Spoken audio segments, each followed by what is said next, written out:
amber descent of a Sunday 7 o'clock spills across the waxen floors of the nave, like honeyed oil from a broken jar of alabaster. Here the daylight surrenders its final breath to the creeping violet of the vesper hour, a liturgical twilight, where the architecture of grief meets the geometry of hope. The grand piano stands as a dark leviathan in the transept, its lid propped open like a wing, prepared for a flight that never leaves the earth but vibrates deep within its iron marrow. Each ivory key is a white tombstone waiting for the touch of a finger to resurrect a memory, a monochromatic between the silence of the cemetery and the resonance of the sanctuary. We gather not to bury the light, but to harvest the shadows left behind by those who have stepped through the thin veil of the tabernacle into the uncreated noon of the Creator. The first movement of our solace is a whisper of felt against string, a soft percussion that mimics the heartbeat of a mother now stilled beneath the parish sod. It is a Christian cartography of the soul, mapping the distance between the last rattling breath and the first alleluia of the kingdom. The choir inhales the scent of extinguished beeswax and damp stone, their throats forming a collective chalice to hold the vintage of our sorrow. They sing not of the end, but of the transition, a melodic theology where the minor key of the funeral mass dissolves into the major resolution of the resurrection. Each voice is a thread of silver pulled through the needle of the present moment, stitching the names of the departed into the tapestry of the communion of saints. 8 times the melody shifts its weight from the shoulder of mourning to the hip of grace. 8 stations of a musical cross, where we find the strength to remain standing when the earth has claimed its portion. The second song arrives with the gravity of Gregorian stone, yet lightened by the piano's cascading arpeggios that fall like rain upon a parched garden. It is the Catholic heart beating in time with the Latin rhythms of the Requiem Aeternam, a plea for perpetual light that ignores the clock on the vestry wall. 7 o'clock is merely a threshold, a chronological gate where the secular week expires and the eternal Sabbath begins its reign. In the low register of the bass singers, we navigate the 3rd and 4th echoes with the precision of a rosary being told in the dark. Each note a bead, each pause a prayer for the repose of those who taught us how to sign the cross. The piano does not merely play, it interrogates the silence, asking why the lilies must wither while the stone remains. The choir answers in a polyphonic wave, a sea of human breath that washes over the pews, carrying the scent of incense and the salt of tears. There is no haste in this Sunday evening, only the deliberate unfolding of a grief that has been sanctified by the promise of the empty tomb. We see the faces of the gone in the flickering votives, their features traced in the vibrations of the cello-like hum of the baritones. By the 5th and 6th hymns, the solace has become a tangible garment, that warms the shivering spirit. The piano's high treble begins to mimic the bells of a distant cathedral, calling the lost home through the fog of their own bereavement. This is the memorial of the mundane made magnificent, the sanctification of ordinary lives that were lived in the quiet corners of the pews. We sing for the bakers and the teachers, the silent fathers and the praying grandmothers, their legacies now vibrating in the vocal cords of their children.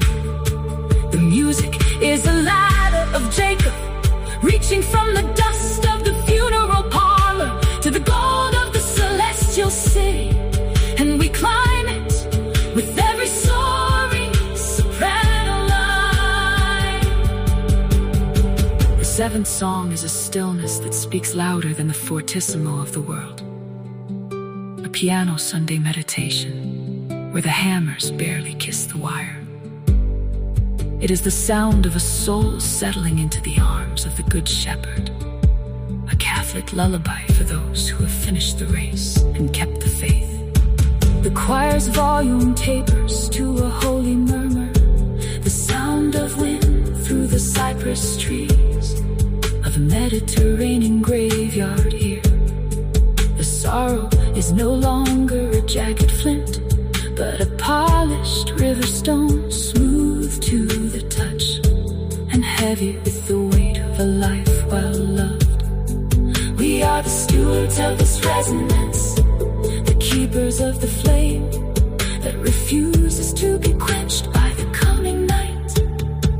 The eighth and final resolution is a monumental architecture of sound, a cathedral of voices built upon the firm foundation of the piano's deep pedal tones.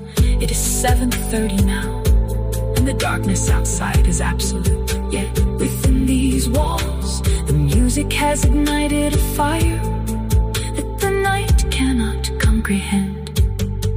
The choir expands to the limits of the vaulted ceiling, an explosion of Christian certainty that mocks the finality of the grave. We stand in the debris of our own mortality and sing a defiance of the shroud.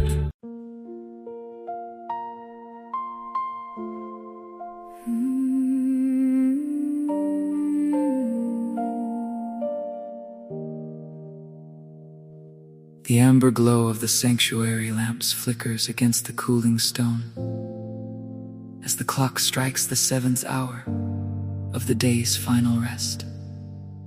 Here, in the hallowed quiet of the nave, the Sunday evening choir gathers their breath, a collective respiration that carries the weight of a week's labor and the lightness of a soul surrendered. We stand in the gloaming where the secular world recedes in the sacred cadence of Gary. Alt's simple, devastating truth begins to vibrate through the wooden rafters. It is the hour of the Vespertide, the 7 p.m. transition where the shadows are longest and our offerings are most transparent.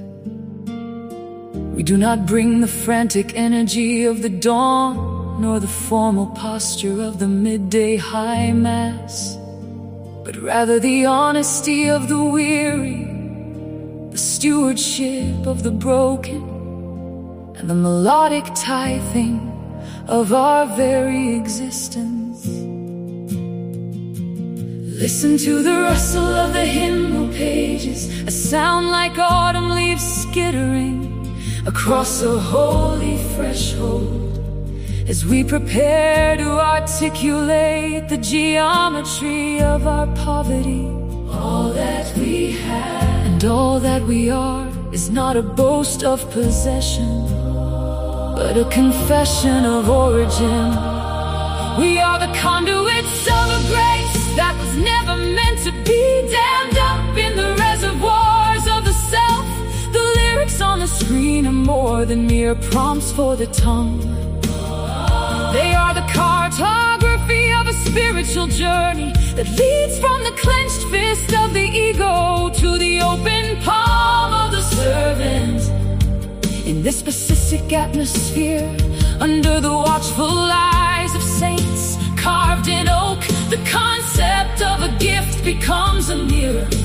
We look into the melody and see our hands calloused by the Monday through Saturday grind, now lifted in a rhythmic architecture of praise that Gary Alt envisioned as a between the altar and the street. The harmony begins as a low hum, a subterranean river of bass and alto that grounds the high soaring petitions of the sopranos. We sing of the grain that must die to become bread, and in doing so we acknowledge the tiny deaths we have died since the last Sabbath. Every frustration, every unexpressed kindness, and every hidden grief is gathered into this coral vat to be fermented into the wine of sacrifice.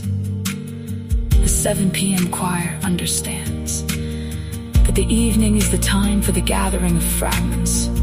We bring the crumbs of our time, the remnants of our energy, the flickering candles of our faith, trusting that the divine math will multiply these meager elements until they suffice for a hungry world. The music is not a performance, but a participation in the primordial act of giving back to the Creator the breath He first exhaled into the dust. See how the lyrics scroll by, white text against the deepening blue of the digital background, echoing the ancient truth that our lives are but a vapor that appears for a little time. Yet in this choral suspension, time ceases to be a thief and becomes a sanctuary.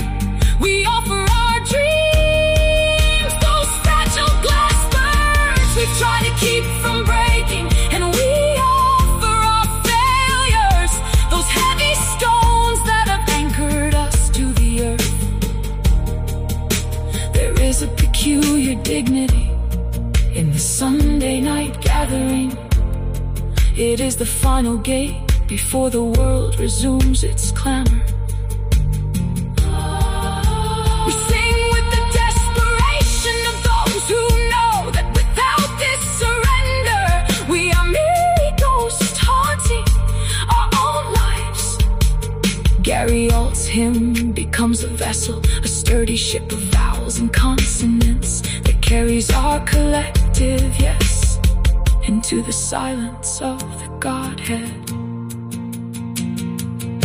As the final chords of the organ bleed into the stillness, the essence of the hymn lingers like the scent of frankincense in the curtains. We have given all that we have, which is ultimately nothing, and in that void, we have received all that He is, which is everything. The choir disperses into the cool night air, the lyrics still etched upon the lining of their hearts, walking now into the dark streets, not as owners of their destiny, but as stewards of a light that was never theirs to hide. The Sunday 7 p.m. choir concludes not with a period, but with a comma, for the life of the hymn begins when the singing stops and the living starts. We are the gift, we are the offering, we are the song that continues to echo through the corridors of the mundane, transformed by the simple, radical act of holding nothing back.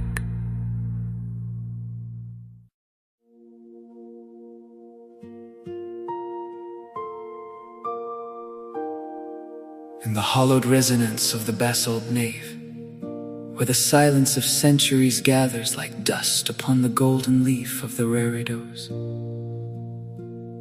a single voice begins to weave the ancient thread of a monophonic prayer, rising from the throat of the cloister as a thin pillar of frankincense ascending toward the unseen vaulting of the sky. This is the breath of the stone made audible, the linear path of the noons, tracing the contours of a soul that has long since surrendered its own will to the cadence of the eternal word. Alma Redemptoris Mater. The syllables fall like heavy drops of crystalline honey into the chalice of the evening air, echoing the longing of a world that stumbles in the twilight of its own frailty, seeking the luminous threshold where the divine and the human first met. In the mystery of a virgin's fiat, the chant is not merely a song, but a physical architecture of sound, a wall of protection built from the vibrating air, to shield the vulnerable heart from the arrows of the noonday devil and the creeping shadows of the labyrinthine night. As the single line of the cantor expands into the multi-layered architecture of the Catholic choir, the polyphony becomes a celestial forest where every voice is a branch reaching for the unreachable light of the morning star. The harmony swells with the density of 1,000 prayers offered in the secret chambers of the catacombs and the soaring heights of the Gothic spires, creating a tapestry of sound that wraps around the faithful like the indigo mantle of the Queen of Heaven. O loving Mother of the Redeemer, thou who remainest the open gate of the kingdom, through which the King of Glory passed into the dust of our mortality, stay thou near us as we navigate the treacherous currents of the falling world. We seek the shadow of thy protection, not as those who fear the light, but as those who recognize that thy presence is the very refraction of the light of lights, softened by the prism of thy maternal grace. Beneath the arched ribs of the cathedral, the choir breathes as one, lungs expanding with the spirit that once hovered over the primordial waters. And in this collective respiration, we find the sanctuary that no earthly kingdom can provide. The music is a shield of hammered silver, polished by the repetition of 1,000,000 Marias, a bulwark against the discord of the age, where the sacred is often trampled by the profane. We call upon the star of the sea, whose name is a melody, in the midst of the tempest, to guide the ship of our longing toward the harbor of the great reconciliation. Let thy protection be the silence that follows the thunder, the coolness of the dew upon the scorched earth of our anxieties, and the steady hand that holds the lamp when the oil of our own faith begins to flicker and wane.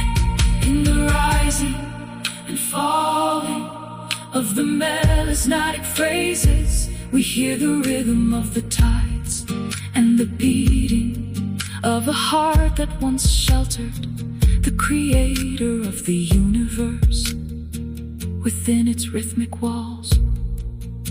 The choir ascends to a shimmering crescendo of supplication, a wall of intercession that pierces the heavy clouds of our collective sorrow. To touch the hem of the transcendent, We are the children of Eve who fell, and thou art the gate that remains forever. Open the porta coeli, through which the hope of the world continually flows. The protection we invoke is not a mere absence of pain, but a presence of purpose, a sacred enclosure where the soul is fortified to endure the transformative fires of divine love. Every note of this hymn is a stone in the spiritual fortress we build in thy honor, Mother of Mercy, whose eyes reflect the clarity of the beatific vision, even as they look upon the weeping of the valley. May the Gregorian cadence haunt the hallways of our memory, providing a steady pulse of sanctity in the chaotic thronging of the marketplace. Let the chords of the choir be the woven fibers of a shield that deflects the cynicism of the broken and the bitterness of the proud, as the final echoes of the chant dissipate into the stillness of the sanctuary. Let the essence of thy protection linger like the scent of roses in a winter garden, a quiet assurance that we are never orphaned from the source of our redemption. Thou who didst succor the fallen nature of man by giving flesh to the infinite being, now the guardian of our finite steps. The hymn ends in a low drawl of contemplated peace, a foundational resonance that anchors the spirit to the bedrock of ancient truth. In the space of sound and silence, we are cloaked in the majesty of the Alma, Redemptoris Mater. Find us where the shadows are longest, and lead us by the shimmering trail of thy starlight to the dawn that shall never know an evening. The protection of thy name is a melody written upon the heart, a sacred armor of lyric and light that no darkness. The hammer strikes the wire in a cathedral of felt and spruce, where the piano begins its solitary pilgrimage. A soft descent of notes like rain, falling upon the dry parchment of the soul. There is a quietude in the ivory keys, a deliberate pacing of Arbolita's vision that counts the heartbeats of the weary before the first word is ever uttered. Then comes the violin, a slender reed of wood and resin, weeping upward in a glissando. That's the distance between the earth and the firmament. It does not merely play a melody, it sighs the ancient longing of the anima Christi, pulling a silver thread through the silence, vibrating with the tension of a spirit that is both broken and being mended. This is the prelude to the indwelling, the preparation of the vessel for the wine and the water that are about to flow from the side of the transcendent. Soul of Christ, be the breath within my own lungs, a sanctification that moves not as a concept, but as a tangible warmth spreading through the marrow. The choir rises now, the Bucas Palette Collective, a tapestry of voices that carries the weight of 1,000 Sundays and the intimacy of a single whispered confession. Their harmony is the architecture of mercy, building a roof of song over the listener, where every alto's depth and every soprano's light serves to illuminate the darkness of the human condition. Body of Christ, save me, not from the world but within it, becoming the very substance of my resilience. The piano ripples underneath like the surface of a disturbed pool, reflecting the fractured light of grace, while the violin sustains a high shimmering note that feels like the very edge of a cloud touched by the setting sun. Blood of Christ, inebriate me. Let the vintage of the cross wash away the thirst for things that do not satisfy. There is a holy intoxication in this movement, a rhythmic ebb and flow, where the percussion of the piano's lower register grounds the celestial flight of the voices. Water from the side of Christ wash me, not merely a cleansing of the skin, but a deluge for the interior deserts. A river finding its way through the canyons of the heart's hidden grievances. The music swells here, the violin becoming more urgent, its vibrato a pulse of desperation and hope intertwined. It is the sound of the spiral, becoming a portal, an invitation to hide within the cleft of the rock. Passion of Christ, strengthen me, for the journey is long and the mountain is steep, and only the memory of the suffering God can provide the fortitude to endure the silence of the Saturday tomb. Oh good Jesus, hear me. Let the prayer transition from a liturgical rite into a desperate with me breathing. Within thy wounds hide me. Let the jagged edges of thy pain be the sanctuary, where my own scars find their resonance and their rest. The choir's voices thicken, a wall of sound that is neither harsh nor heavy, but enveloping like a shroud made of light. Do not permit me to be parted from thee. The piano insists with the recurring motif, a stubborn insistence of grace that refuses to let go of the hem of the garment. From the malignant enemy defend me, from the shadows that whisper of unworthiness and the cold winds of abandonment. The violin now dances in a counterpoint of protection, a soaring bird circling the fortress of the melody, warding off the night with the frantic, beautiful clarity. In the hour of my death, call me and bid me come to thee, that with thy saints I may praise thee forever and ever. The music begins its long, translucent fade, the voices thinning into a singular, holy vibration.